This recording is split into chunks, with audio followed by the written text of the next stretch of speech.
Baik, selamat siang semuanya. Terima kasih atas waktu yang telah diberikan kepada saya.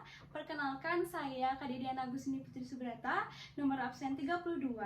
Jadi di video kali ini saya akan memaparkan dan memberikan pendapat saya mengenai beberapa pembahasan yang ada pada bab 7, yaitu mengenai pengendalian pembelian dan stocks. Di mana pada bab ini terdapat 3 capaian pembelajaran yang harus dicapai, yaitu yang pertama dapat menjelaskan pengendalian operasional penerimaan dan pengeluaran material, serta contoh penerapannya di hotel. Kemudian yang kedua dapat menghitung dan menjelaskan mengenai pengendalian biaya di sebuah hotel. Dan yang terakhir dapat menjelaskan mengenai pengendalian personalia dan contoh penerapannya di sebuah hotel. Baik, untuk pembahasan yang pertama yaitu bagaimana pengendalian operasional penerimaan dan pengeluaran material dilakukan di sebuah hotel. Jadi, pengelolaan persediaan merupakan salah satu hal yang sangat penting yang harus dilakukan oleh sebuah perusahaan, karena dengan adanya pengelolaan persediaan yang optimal maka dapat melakukan penghematan pada persediaan tersebut. Dan adapun hal yang harus diperhatikan untuk dapat melakukan pengelolaan persediaan di sebuah perusahaan, yaitu dengan dua cara, yaitu yang pertama sistem penerimaan dan pengeluaran material di hotel. Untuk yang pertama yaitu penerimaan persediaan material, di mana penerimaan persediaan material pada gudang dapat disebabkan dan bersumber pada 3 hal, yaitu yang pertama pembelian, kemudian penerimaan bonus, serta return. Dan pada umumnya, penerimaan barang merupakan langkah awal dari arus pergerakan yang ada dan terjadi pada gudang. Yang kemudian hal tersebut wajib untuk dibuatkan sebuah laporan penerimaan barang yang menandakan bahwa pihak penerima benar-benar menerima barang tersebut.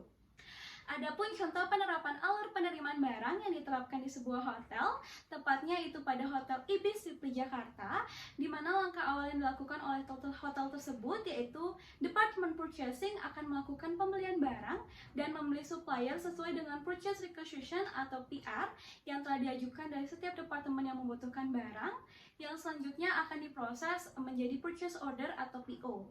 Kemudian, supplier akan menyiapkan barang-barang yang akan dikirim ke hotel berdasarkan purchase order yang telah diajukan oleh bagian purchasing. Dan kemudian PO tersebut yang telah diproses akan diserahkan ke bagian accounting, tepatnya kepada cost control untuk dilakukan pemeriksaan dari segi harga, kuantitas, dan jenis barang yang akan dibeli oleh hotel. Dan apabila purchase order tersebut telah disetujui, maka PO tersebut dapat ditandatangani oleh pihak accounting. Dan kemudian receiving akan menerima purchase order tersebut dari bagian accounting dan memeriksanya untuk mengetahui barang apakah dan jenis barang apakah yang akan diterima oleh receiver. Dan pada saat menerima barang, tepatnya pada pihak receiver atau yang menerima barang, harus melakukan pemeriksaan secara lebih detail untuk dapat memastikan 2 hal, yaitu yang pertama, apakah barang yang diterima benar-benar merupakan pesanan dari perusahaan dari segi kualitas dan kuantitas barang, dan yang kedua yaitu apakah barang yang diterima sudah disetujui oleh karena adanya penerimaan barang penjualan. Dan untuk yang kedua yaitu pengeluaran persediaan material, di mana pengeluaran persediaan material pada gudang dapat disebabkan oleh adanya beberapa hal, yaitu yang pertama penjualan, kemudian pemberian bonus, dan kemudian retur pembelian, serta yang terakhir pemberian contoh barang. Dan pada umumnya, pengeluaran barang yang ada pada gudang hanya dapat dilakukan apabila ada perintah dan persetujuan secara tertulis dari pihak yang berwenang. Dan jika tidak ada persetujuan tertulis, maka bagian gudang tidak dapat mengeluarkan barang yang ada pada gudang. Dan selain dibutuhkannya persetujuan, bagian gudang juga harus melakukan pengupdatean pada kartu stok saat melakukan pengeluaran barang guna mengetahui posisi stok setiap kali terjadi perubahan pada gudang.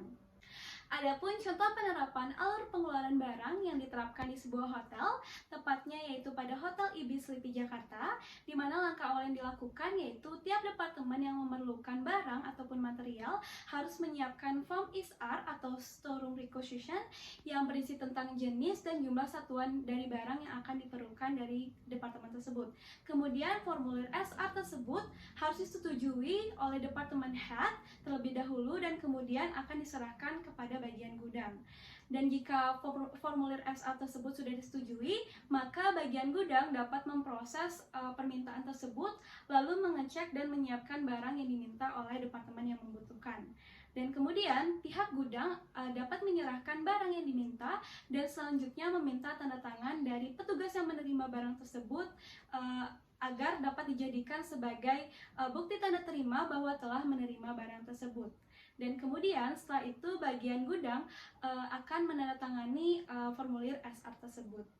Kemudian untuk pembahasan yang kedua yaitu mengenai pengendalian biaya yang diterapkan di sebuah hotel, di mana pengendalian biaya merupakan suatu usaha yang disusun secara sistematis dalam menetapkan standar pelaksanaan yang bertujuan sebagai perencanaan, di mana meliputi sistem informasi umpan balik, kemudian membandingkan pelaksanaan nyata dengan perencanaan, kemudian menentukan dan mengatur penyimpangan-penyimpangan serta melakukan koreksi perbaikan agar sesuai dengan rencana yang telah ditetapkan. Sehingga dengan adanya perencanaan yang tepat, hal ini dapat membantu penggunaan biaya menjadi lebih efektif dan juga efisien. Dan untuk menghitung pengendalian biaya di sebuah hotel ataupun perusahaan, dapat melakukan dan menggunakan perhitungan pada metode EOQ atau Economic Order Quantity, di mana seperti yang terlihat pada PowerPoint slide, rumus dari EOQ itu tersendiri yaitu akar 2 dikali S atau biaya pemesanan tiap kali pesan, kemudian dikali D atau jumlah kebutuhan periode tertentu, dan kemudian dibagi H atau biaya penyimpangan periode tertentu. Baik, selanjutnya saya akan memberikan contoh perhitungan dan penerapan dari EOQ itu sendiri di sebuah hotel, tepatnya pada Hotel Grand Hyatt Jakarta, di mana hotel ini merencanakan pembelian bahan-bahan dasar dari beverage. Nah, seperti yang telah terlihat pada PowerPoint slide, terdapat tabel di atas yang menunjukkan bahwa Hotel Grand Hyatt Jakarta merencanakan pembelian variasi bahan dan kebutuhan bahan-bahan dasar dari beverage selama kurun waktu 6 bulan. Dan di sini saya akan mengambil contoh perhitungan EOQ pada bahan yang terletak pada paling bawah, yaitu bir Corona, di mana Hotel Grand Hyatt Jakarta merencanakan pembelian bir Corona sebanyak 1020 unit per 6 bulannya, dengan biaya pemesanan per unitnya sebesar Rp5.500 untuk setiap kali pemesanan, serta biaya penyimpangan sebesar Rp3.875 per unitnya. Maka berapa besar EOQ atau jumlah pemesanan paling ekonomis untuk bahan ini atau bahan pada bir Corona? Nah, untuk menjawab pertanyaan tersebut, kita dapat menggunakan rumus dari EOQ itu tersendiri, seperti yang sudah saya jelaskan sebelumnya, di mana langkah pertama yang harus dilakukan yaitu menyesuaikan apa saja yang diketahui dari soal tersebut. Nah, di mana kita bisa lihat dari soal tersebut, yaitu yang diketahui pertama, S atau biaya pemesanan sebesar Rp5.500, kemudian D atau jumlah kebutuhan sebanyak 1020 unit, kemudian H atau biaya penyimpangan sebesar Rp3.875, dan kemudian yang ditanya adalah EOQ-nya, di mana pada permasalahan ini kita dapat menghitung dan menggunakan rumus dari EOQ, yaitu akar 2 dikali S dikali D dan kemudian dibagi dengan H. Nah, selanjutnya kita dapat menguraikan angka-angka tersebut ke dalam rumus, yaitu akar 2 dikali 5.500, kemudian dikali 1020 unit, dan dibagi 3.875. Nah, maka kita dapat memperoleh hasil yaitu sebanyak 54 unit. Nah, dari hal tersebut, maka dapat saya simpulkan bahwa besar EOQ yang paling ekonomis yang dapat diterapkan dalam pembelian bahan bir Corona pada Hotel Grand Hyatt Jakarta yaitu sebesar dan sebanyak 54 unit. Nah, untuk pembahasan yang terakhir yaitu mengenai pengendalian personalia. Jadi, apa itu pengendalian personalia? Jadi, pengendalian personalia merupakan serangkaian aktivitas yang dilakukan untuk mengelola SDM atau sumber daya manusia yang ada pada suatu perusahaan, mulai dari perencanaan, pengorganisasian, pengarahan, serta pengendalian atas pengadaan tenaga kerja dalam suatu perusahaan untuk mengorganisir berbagai aktivitas yang berkaitan. Nah, dari pengertian tersebut, maka dapat disimpulkan bahwa pengendalian personalia bertugas untuk mengatur hubungan industrial antara perusahaan dengan para karyawannya. Nah, pengendalian personalia terdapat pada dua jenis, yaitu yang pertama pengendalian intern, di mana pengendalian ini merupakan suatu cara untuk mengarahkan, mengawasi, dan mengukur sumber daya suatu organisasi, di mana pengendalian ini dipengaruhi oleh sumber daya manusia dan sistem teknologi informasi yang kemudian dirancang untuk membantu tujuan dari suatu organisasi perusahaan. Nah, untuk yang kedua yaitu pengendalian ekstern, di mana pengendalian ini merupakan suatu cara atau pengendalian yang dilakukan dari luar organisasi perusahaan. Dan pengenalan ini dapat dilakukan dengan dua cara, yaitu pertama secara formal atau dilakukan dengan instansi atau pejabat resmi, kemudian informal atau dilakukan dengan masyarakat yang memiliki hubungan dengan perusahaan. Nah, adapun contoh penerapan pengendalian personalia dalam proses pengadaan tenaga kerja atau rekrutmen karyawan di suatu hotel, tepatnya pada Hotel Discovery Kartika Plaza, di mana seperti yang telah saya jelaskan sebelumnya bahwa kegiatan ini meliputi proses perencanaan, kemudian pengorganisasian, pengarahan, serta pengendalian atau pengawasan. Dan untuk proses yang pertama yaitu perencanaan untuk planning.